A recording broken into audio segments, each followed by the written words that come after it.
I got so much motherfucking design on right now. Break it down, bring it back, make it clap. I got 3 old thoughts, new block, where that thing. Bitches on my line, and you know.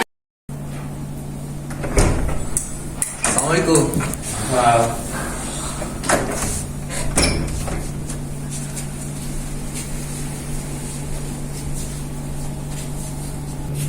Oke, baru untuk kelas sekarang kita akan belajar mengenai materi anti turunan. Oke. Tolong dipersiapkan PPT-nya. Baik, siap. Assalamualaikum warahmatullahi wabarakatuh. Salam sejahtera, shalom, om swastiastu, namo buddhaya, dan salam kebajikan. Halo teman-teman mahasiswa, kami dari kelompok 9 kini akan menjelaskan mengenai materi anti turunan. Apa sih anti turunan itu? Mungkin kita lebih akrab atau lebih kita kenal mengenai materi integral. Namun pada anti turunan ini ada beberapa jenis integral yang perlu kita pahami secara mendalam. Tentunya ada 2 hal mengenai materi integral itu sendiri, ada dan integral tak tentu. Di sini kita akan menjelaskan mengenai integral tak tentu yang akan dijelaskan oleh teman saya, Banu. Baik, terima kasih kepada Fatra yang telah membuka presentasi ini, sangat luar biasa ya teman-teman. Baik, untuk itu tadi Fatra menyinggung tentang anti turunan. Apa sih sebenarnya anti turunan sendiri? Baik, pada artikel dijelaskan pengertian anti turunan. Anti turunan sendiri disebut juga integral tak tentu.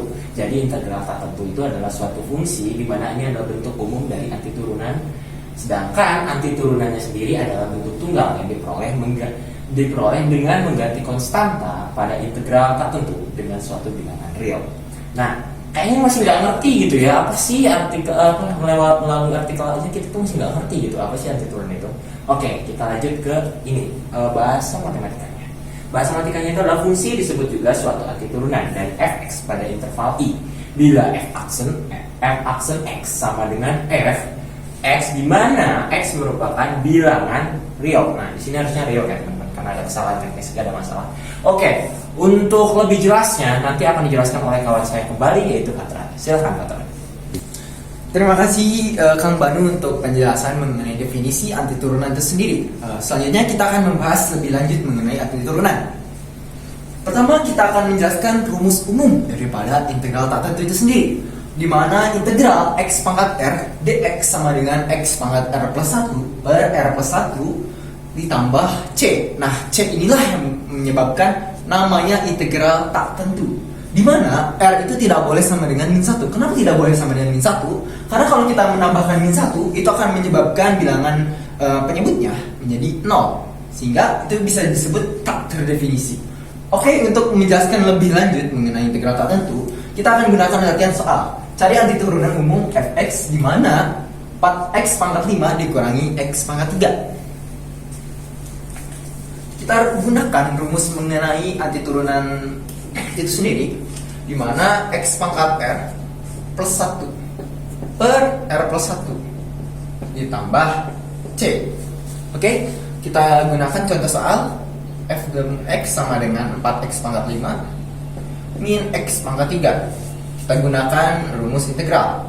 Integral 4x pangkat 5 dikurangi integral x pangkat 3. Kemudian kita pisahkan mengenai koefisien di x-nya biar lebih mudah. Jadi 4 integral x pangkat 5 dikurangi integral x pangkat 3. Nah, untuk cara lebih mudahnya mengenai integral tak tentu itu sendiri, teman-teman tambahkan saja 1 di pangkatnya. Jadi nanti 4 integral x, ini kan pangkat 5 nih, artinya kita tambahkan saja jadi 6. Terus ubah daripada pangkat itu menjadi 1 per di pangkatnya. Jadi kalau di atasnya 6, jadi di bawahnya menjadi 1 per 6 dikurangi integral x pangkat 4 di bawahnya jadi 1 per 4. Betul. Sehingga kalau sudah seperti ini, kita hilangkan bentuk integralnya menjadi 4 per 6 x pangkat 6 dikurangi x pangkat 4 per 4. Kita sederhanakan menjadi 2 per 3 x pangkat 6 min x pangkat 4 per 4. Begitulah untuk mengenai integral tak tentu. Tapi apakah benar?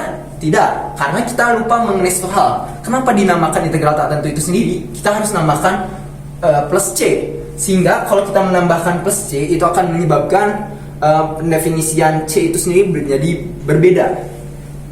Oke, kita namakan yang terakhir. Nah, barulah ini dinamakan integral tak tentu. Untuk pembahasan selanjutnya mengenai antiturunan, ada bentuk lain daripada antiturunan itu sendiri. Di sini kita akan menjelaskan mengenai antiturunan rantai ganda. Misal G suatu fungsi yang didapat diferensiasi dari R, suatu bilangan rasional yang bukan -1, maka integral Gx pangkat R dikali Gx X dx sama dengan Gx R plus 1 per R plus 1 tambah C. Oke teman-teman, untuk rantai ganda sendiri, kenapa bisa dikatakan rantai ganda? Itu ketika pangkatnya itu terlalu panjang. Contoh 10 kita ambil, kan kalau diintegralkan cukup panjang ya. Jadi kita gunakan rantai ganda ketika situasinya seperti ini. Ketika sin kalau kita ketika cos kita integralkan itu menjadi sin, ini bisa kita langsung menjadikan rumus cepat. Jadi sin pangkat 11, kita jangan lupa jadi 1/11 ditambah C, jangan lupa ya. Oke, seperti itu teman-teman. Oke, kita gunakan rumus antiturunan pada case tertentu, yaitu menghitung kecepatan air yang keluar selama waktu tertentu dalam galon. Katakanlah bahwa keluarnya air dalam galon dengan rumus V sama dengan T pangkat 3 minus 1/6 T kuadrat tambah 15. Bagaimana sih caranya? Kita gunakan integral tertentu. Integral T pangkat 3 min 1/6 T kuadrat tambah 15 dt sama dengan T pangkat 3/1/3/1. Kenapa ditambahkan? Kita gunakan integral. Jadi nanti T pangkat 4/4 minus T pangkat 3/6, 6 dari penyebutnya, dikali 3 ditambah 15x, sehingga menghasilkan T pangkat 4/4 minus T pangkat 3/18 tambah 15x. Kita substitusikan, ibaratnya kita T sama dengan 5 menit. Kita nih mau ngambil air tapi ingin melakukan aktivitas tertentu juga. Kita gunakan rumus ini. Jadi misalkan kita butuh waktu 1 menit pada air ini. Jadi tapi ketika case ini kita gunakan 5 menit teman-teman. Jadi masukin ke T-nya 5/4/4 dikurangi 5/3/18 tambah 15 dikali 5. Hasilnya 156,25 dikurangi 6,94 ditambah 75. Setelah kita hitung, maka hasil yang didapatkan adalah 224,31 selama 5 menit. 224,31 itu adalah galon atau air yang keluar selama 5 menit itu sendiri. Dapat disimpulkan bahwa antiturunan atau integral tertentu adalah bentuk umum dari integral yang merupakan inverse dari operasi diferensial. Teorema dasar kalkulus pertama menyatakan bahwa jika suatu fungsi kontinu, maka selalu dapat diperoleh suatu fungsi yang memerlukan atau merupakan suatu antiturunan dari fungsi tersebut. Baik teman-teman, semoga penjelasan mengenai integral tertentu dapat dipahami dengan baik dan semoga bermanfaat di kehidupan sehari-hari ataupun di kehidupan mahasiswa. Oke, Mungkin sekian dari kami. Mohon maaf apabila ada salah-salah kata. Kami kelompok 9 mohon pamit undur diri. Wassalamualaikum warahmatullahi wabarakatuh. Bring it down, bring it down, bring it down. I got 3 old thoughts, new